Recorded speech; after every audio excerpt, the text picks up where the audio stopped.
years ago, the Panama Papers exposed the critical role that professional enablers such as lawyers, accountants, and corporate service providers were playing in the creation of offshore structures designed to hide beneficial ownership.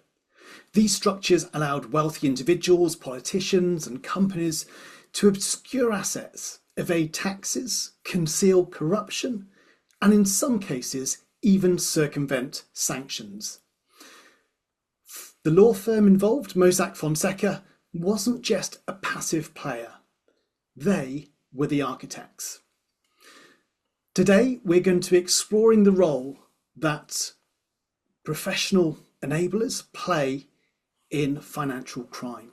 Hello and welcome to this inCONVERSATION that broadcasts on the second and fourth Wednesdays of each month and focuses on current issues and challenges in the context of compliance and counter financial crime. I'm Ben Jones, and coming up, we're going to be discussing how professional services can be the gateway for organised crime. I'm delighted to be joined by Andy Clarke, a former police officer whose work has resulted in the convictions of solicitors and accountants. Welcome, Andy. Thank you very much for inviting me. I look forward to, which I hope will be an interesting conversation with everybody that's viewing it.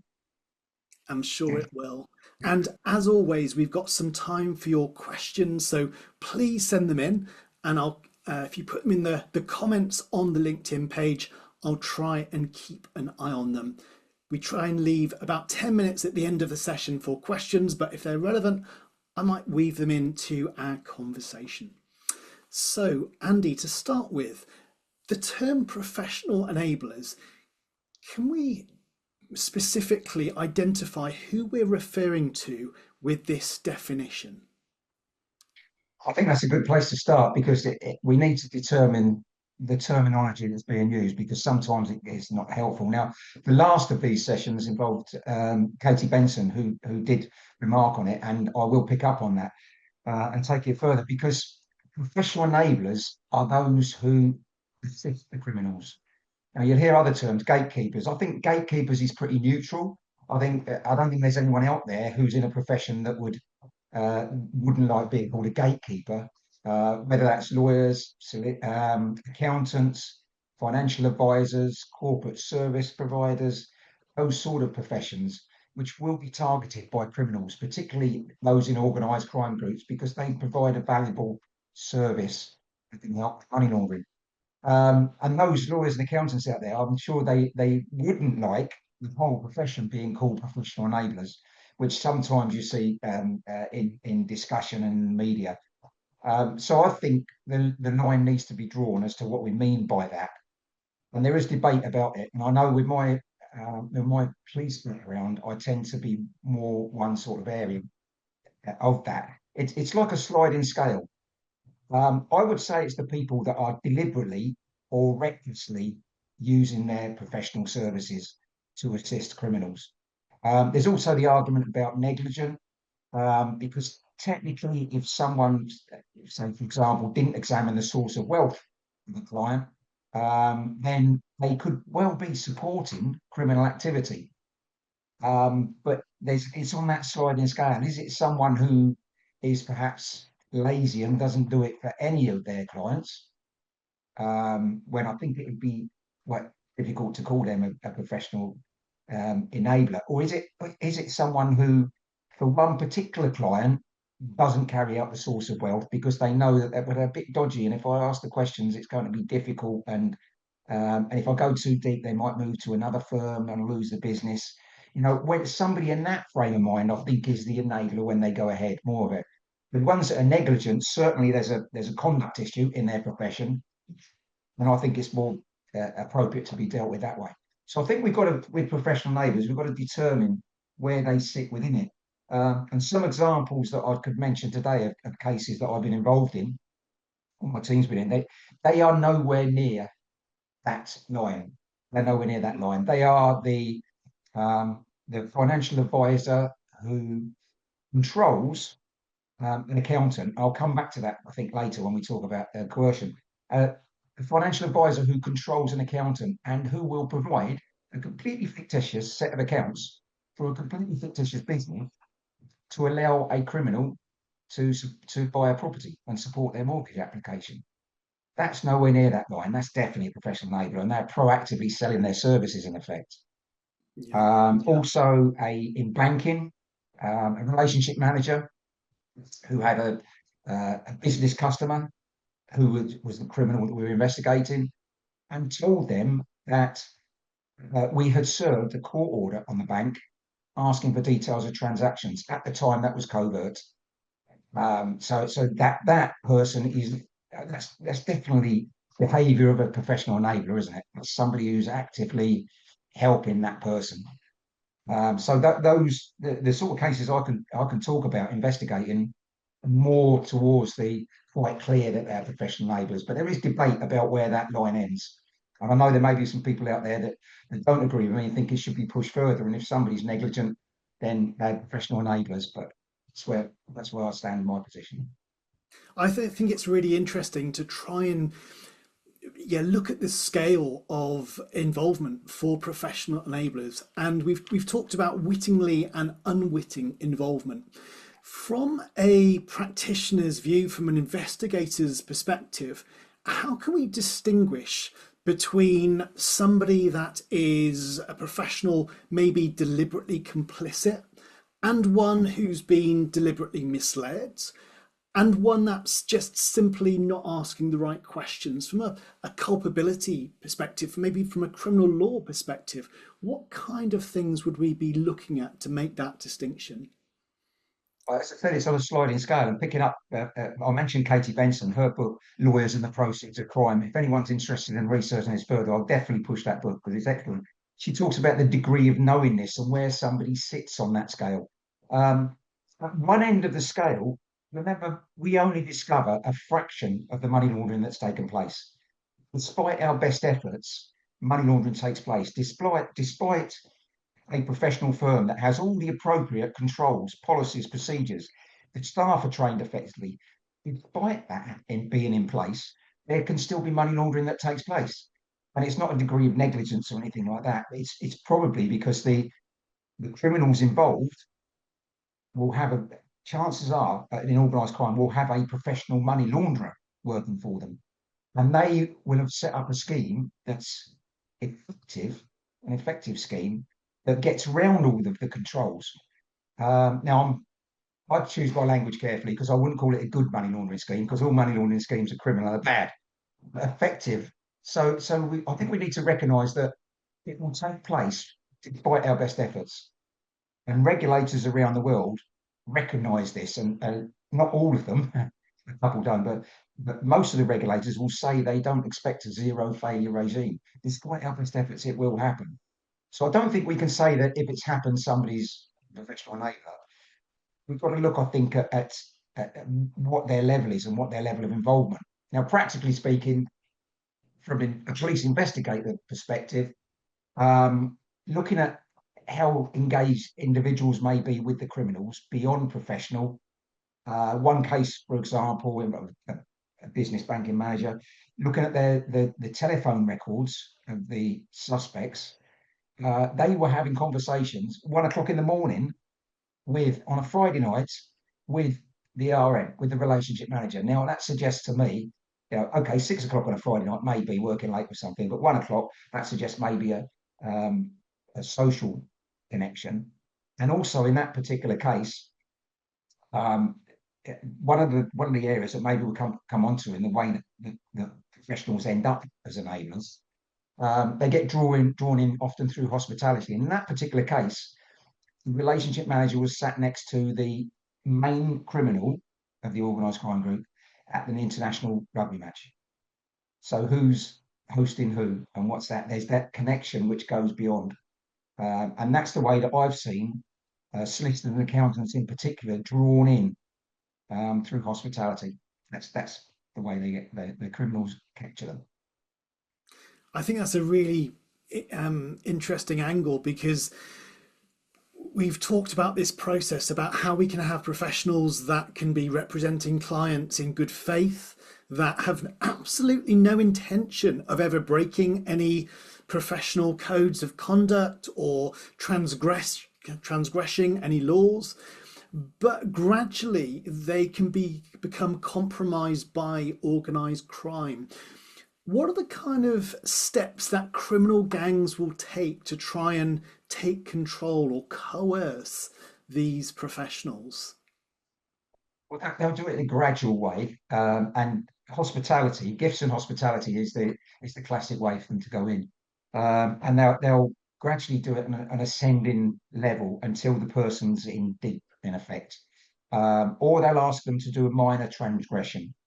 I've seen this actually with police officers who are doing minor transactions. Can you do this? Can you do this for me? I know it's not sort of right or something, but can you do this for me? And then they gradually draw them in. And on occasion, I've seen them turn around and stop and say, "No, I'm not prepared to do this anymore."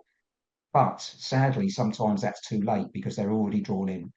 And I mentioned that case earlier with the financial advisor who controlled the accountant.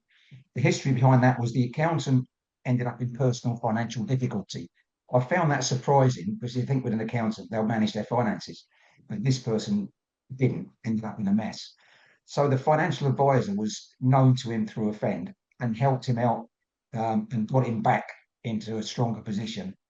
In that, he broke some rules and probably technically some frauds in that, in getting him back into that position.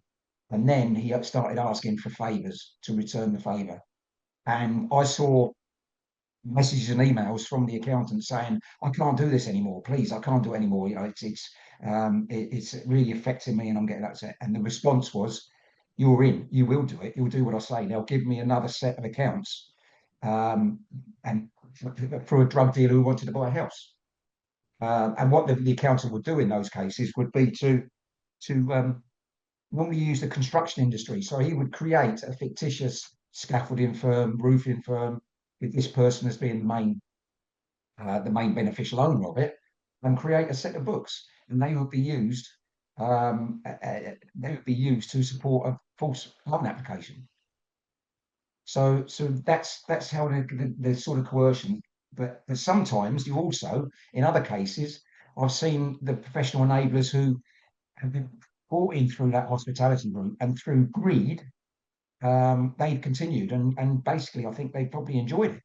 They Mm, continued and been drawn into that criminal world of yeah, there's all the sports events and that sort of thing, but that criminal world of drinking, of being out, you know, going to clubs, of drugs associated with it, sex workers. They've been drawn into that sort of that environment, that criminal environment, and greed and has played a big part, I think.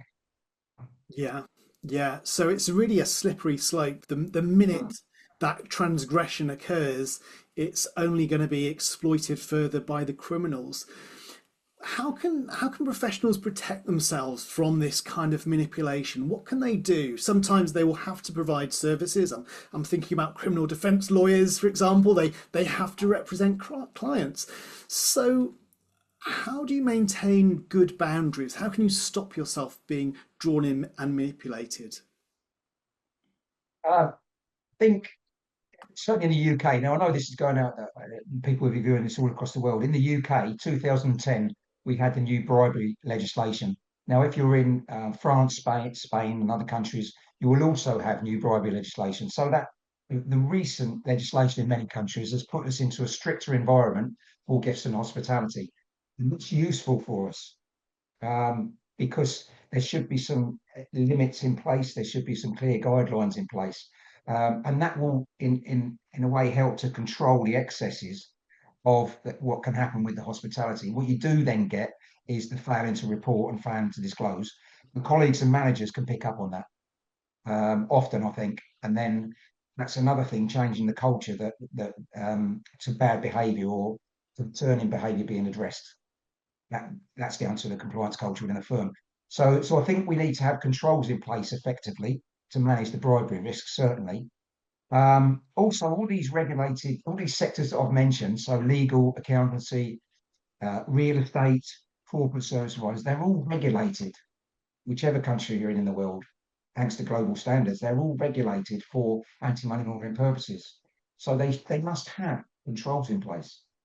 They must be asking for sort of wealth, sort of funds, establishing the beneficial ownership behind legal entities. They must be doing those things. They have them in place. It's the failure to comply with them that leaves a firm wide open. And Ben, on that last point, could I just add something there about criminals? Criminals act on recommendation. So if anyone viewing this works in a firm that has weak compliance, the word will get out and you will attract criminals. You'll attract criminals. The same as then if you and I wanted to set up a business together, we would sit down and think, well, we need a good law firm to draw up a contract for us. Who's a good accountant to use? Which is the best bank for business banking? Now, we would go through all those things. And the criminals do the same. I've actually heard the conversations. They do the same. So if you work in a firm that's got weak compliance, the criminal will hear of it and it will get passed on. They don't ask any questions. They'll get passed on. Sorry, I'm getting a bit carried away myself there.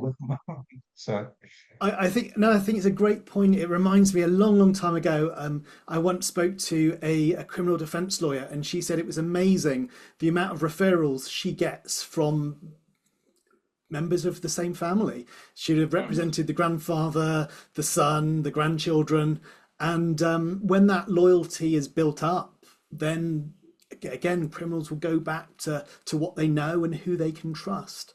So I think that's a really interesting thing to take into account. In terms of the due diligence, we know that it's always possible to be deceived. It's despite our best efforts, despite our our questioning, we can always be deceived, always be tricked. yes, yeah. What can we do to try and cover our backs, as it were? What's reasonable, do you think, in terms of making inquiries and asking those difficult questions? Well, I think so. I said about the policies, controls, and procedures, and having those in place, having a compliance culture within a firm that means that they will be, when they will be taken seriously and not just ignored. So that's an important thing. So I think that people need to be aware of what's required and ask those questions. In terms of how deep you go, well, when we look at financial crime, particularly when you're looking at those type of professionals for anti-money laundering, then it's a risk-based approach. So you go as deep as the situation requires. So in the bulk of clients in almost any firm, I'd say would be standard risk. Then you go to a certain depth. If you've got higher risk clients that you identify as higher risk, then you go far deeper, and that will be requiring information of clients. And you need to take that approach. You need to be robust on that as well. Mhm. And you need to be something I say when I'm involved with giving advice to firms and training is if you ask a client for something, might be to do with source of wealth. If you ask a client for something and you look back and you haven't got it, then that's a concern. Whatever the story, and there can be really imaginative, remarkable stories in the middle to account for why you haven't got it. You've asked for it, you haven't got it. Is there a really sound reason for that? So I think people need to be robust and not afraid to say to clients, I need you to, you got this funding from that you're using from a family member, from an inheritance, from a business, whatever. I need you to provide me with sufficient documentation and information for me to satisfy myself where it's come from. And if you can't do that, then I'm afraid we can't continue the professional relationship in this matter. People need to be robust because the criminals will understand the situation. They will be robust back. You can be sure of that. Absolutely. I think one of the interesting things with the FCA taking over AML Mm. regulation for solicitors and accountants is perhaps there is a slight changing culture amongst professions. I think the financial services, we've certainly been doing due diligence for a very long time. I think maybe in some law firms they've been doing it again for quite a while, but again with law firms and accountancy firms, we could be talking big practices, but we could also be talking smaller independent practices, not so many people, not so many members of staff, maybe lawyers that have been doing this for 40, maybe 50 years. Do you think there's any differences, or there could be any conflicts in terms of a cultural shift from implementing these due diligence obligations? Yeah, I think there's going to be, when the FCA take over, this is a UK perspective.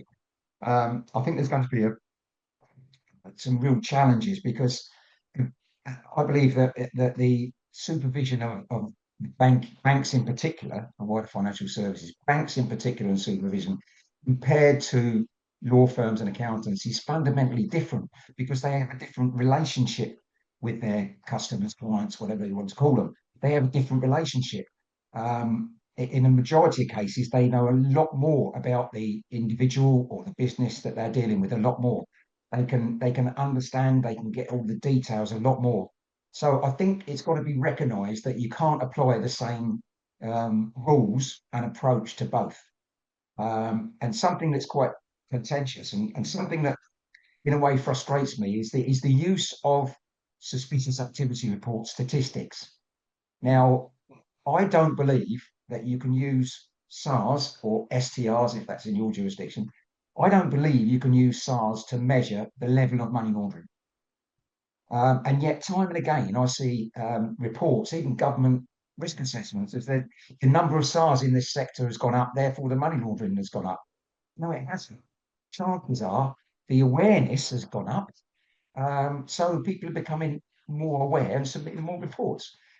So comparing a bank with a law firm and the SAR figures, I don't think the low numbers, very low numbers in comparison between legal sector and banks, I don't think that is deserving of the criticism that it gets, because I think those figures are being used slightly wrongly. And I know it might sound contentious, but that's my view on it. And I think there's going to be some real challenges with the banking regulator taking on the other professions. Yeah. So we've got some questions coming in, and I can see a question from Maudlid. Thank you so much for your question. He works as a AML compliance officer, and he's got a question. What are the most common red flags that indicate professionals are being used knowingly or unknowingly for money laundering? I would say the red flags around client behaviour. And I'll come back to the difference between banking. Banking relies on the transactions that have taken place, and do they fit in with expectations? That sort of thing.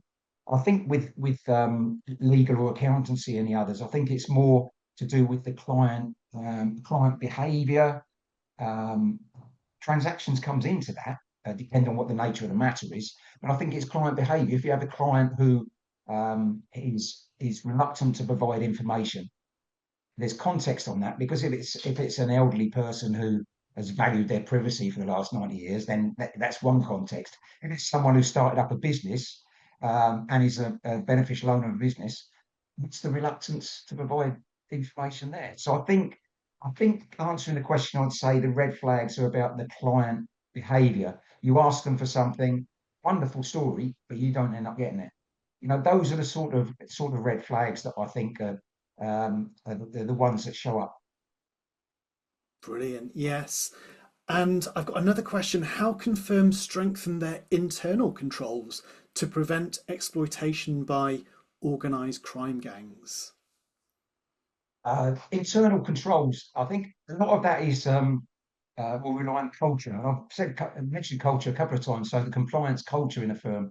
So if you work in a firm, regardless of the size, are you confident that if you thought a client was up to no good, was money laundering, or even terrorist financing, but that's very low risk and unlikely.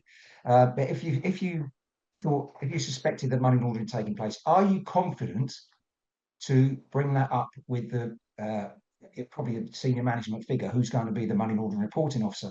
Are you confident to bring that up and not have the response, which I saw in one firm really vocally, which was, that's our best client. What are you up to? We're going to lose them, and that's our most lucrative client, and you're asking them stupid questions. I actually heard that. So it's culture. Are you confident that you can bring that up? Are you confident that if you had concerns about a colleague maybe getting too close to a client, um, are you confident that you could speak to someone about that? Uh, it depends on the size of the firm, depend on the formality of whistleblowing procedures. But are you confident that you could speak to someone in confidence in senior management? Now, if you're confident of that, great, then that's a strong compliance culture. But if you have concerns about that, then back to the question, I think that's the way that you would improve. Make sure you've got the strong compliance culture. Make sure everyone understands the importance and why they're doing it as well. Not only you have to follow these rules, why you have to. People, I think, people accept regulatory rules and actions better if they understand Yeah, why they're doing. absolutely. And I think if that person is the most lucrative client, first question is also why. That can also be a red flag. I've got another question from Heather. Thank you so much for your question. It's a very interesting one about suspicion and Mm. how do we gather sufficient information to move from the beginnings of suspicion, where we're maybe a little bit unsure, to the threshold that's required for SARS? Yeah, well, suspicion. Every country in the world has got a law because of global standards. We've got a law that requires to report suspicious activity. But I've never come across a law that explains exactly what the suspicion is. What we do have is case law, which says that suspicion is more than mere speculation. So the way I'd look at it practically is if you've got some information in front of you and you're just wondering, you're looking at something and thinking, well, this could be this, it could be that, it could be this, it could be money laundering, it could be this. If you're just wondering, you're at the speculation stage. I think the difference is you need a reason to be suspicious. So when you've got that reason, you've got maybe a red flag from you've asked a client a question and they've flapped a bit, their behaviour is strange or something. You've got a reason then to be suspicious. And again, focusing practically, when you submit that suspicious activity report, the most important part of that whole report, it's going to have data points, name, address, date of birth, passport number, whatever, data points. But the most important one is that box that has got the suspicion, the reason for your suspicion. Now, I used to be an end user of those SARs. I used to investigate suspicious activity reports from law firms, from accountants, from estate agents, as well as financial services. And it's that information, the reason to be suspicious. So going back to the question, I'd say the threshold is if you are filling in that box with reason, if you can't articulate the reason why you feel suspicious, then you might not be there yet. But if you can say the reason I'm suspicious is because this has happened, I spoke to the client and the client told me something which I know is not true, or said they've got to speak to somebody else about it, which seems very strange, or whatever. If you're writing that as your reason, I think you're there. I think you're beyond the threshold. So that's the way that I would sort of look at it practically. That's great advice. Um, so I'm just wondering, from the work you've done with recovering criminal assets, how often do you think were professionals genuinely ignorant of what they were facilitating? Um, but it's difficult to say. I had cases where I knew that the professionals were involved, and those cases were the ones that I mentioned where action was taken against the professionals. I also had cases where, which is further down that sliding scale, where there wasn't the criminality, but there was the negligence. There was when I'd asked for example, the purchase of real estate. Organised crime groups inevitably have invest in real estate, particularly drugs groups. They have large portfolios of buy-to-let properties. Inevitably, when I would get the files from a solicitor, conveyancing solicitor, and look at it, and there's absolutely nothing in there on source of wealth or source of funds, but there's no suggestion that they're criminally involved, then the referral there is on professional conduct. So those people, I think, will probably um, just really didn't consider that they may be being used for criminal purposes. They just didn't consider it at all. They didn't ask the questions. So I think there is that sort of sliding scale. It's difficult to say proportion wise, and there's others where I would get the file and everything was done absolutely correctly, but I know it's the proceeds of crime that's being used. Yeah. Where there can be absolutely no comeback on the professional on that one Yeah. because they That don't. underlines the importance of due diligence. Yeah, yeah. So I can't put numbers on that, I'd say, but it is on a sort of sliding scale. Brilliant. So I've just got some comments. So risk Mm, appetite and risk tolerance alongside proper documentation will always remain an issue. Absolutely. yeah, And also somebody, Adnan, also thank you for your comment. I believe that reporting persons such as lawyers fall in an ambiguous area where they must complete KYC, CDD, and other sort of procedures, but are also somehow meant to monitor suspicious activities, also whilst balancing their duty to the client to prepare the best defence they can and not just sell out their client. So that's another yeah. Well, there's a with all of this is subject to the fundamental right that everyone has in terms of legal professional privilege, and that's clearly established in legislation and in case law. So that is covered. Um, uh, so leaving I'll just put the criminal advice, the criminal defence side to one side for a moment, but the rest of it's covered by legal professional privilege. In actual fact, the legislation on reporting suspicion of money laundering in many countries goes beyond that and draws in other professions, so accountancy as well. If they were given information in professional circumstances, there's an element of privilege to that. Whereas some countries like the UK only have legal professional privilege for the legal sector. So there is protection on that on individuals. So I don't think if they comply, they're not selling out their client. They have to get to a particular threshold before they do that. Yeah, I think that's worth remembering. Brilliant. Well, thank you so much. I'm just aware that we've reached the end of the session. Thank you so much, Andy, for your time. It's been really interesting to get your perspective. And the next In Conversation is in 2 weeks' time. Tim Tyler will be back in the hot seat.